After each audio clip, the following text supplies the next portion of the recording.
కర్నూలు జిల్లా కల్లూరు అర్బన్ ప్రాంత వార్డులలో మంచినీటి సమస్య పరిష్కరించాలని సిపిఎం డిమాండ్ చేస్తోంది.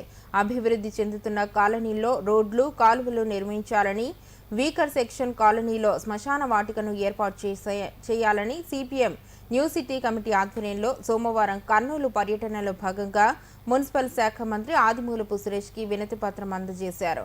ఈ సందర్భంగా సిపిఎం న్యూ సిటీ కమిటీ కార్యదర్శి టి రాముడు మాట్లాడుతూ కల్లూరు అర్బన్ ప్రాంతంలోని weaker section colony, Muzaffar Nagar, Kallur, Chintalamuni Nagar, Sereen Nagar, Krishnanagar ప్రాంతాలలో గత 20 రోజులుగా మంచినీరు 3-4 రోజులకు ఒకసారి వస్తున్నాయని అన్నారు. ఆ వచ్చే నీరు కూడా ఎప్పుడు వస్తాయో, ఎప్పుడు బంద్ అవుతాయో తెలియని పరిస్థితి ఉందని తెలిపారు.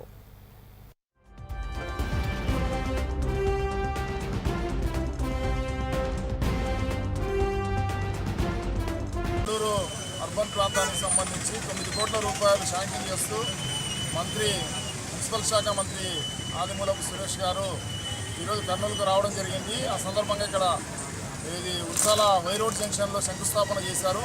సిపిఎం పార్టీ ప్రతినిధి బృందంగా మంత్రి గారిని కలవడం జరిగింది. ప్రధానంగా కల్లూరు అర్బన్ ప్రాంతము 20 సంవత్సరాల కిందట కార్పొరేషన్లో విలీనమైన ఈ రోజుకు తాగడానికి మంచినీళ్లు రోజు ఇచ్చే పరిస్థితి లేదు.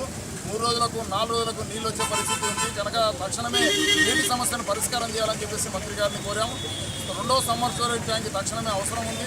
2వ సమ్మర్ స్టోరేజ్ ట్యాంక్ నిర్మాణం చేస్తేనే ఈ కాలనీలకు నీళ్లు అందించడానికి అవకాశం ఉంటుంది. కనుక దానిపైన దృష్టి పెట్టాలని చెప్పాము.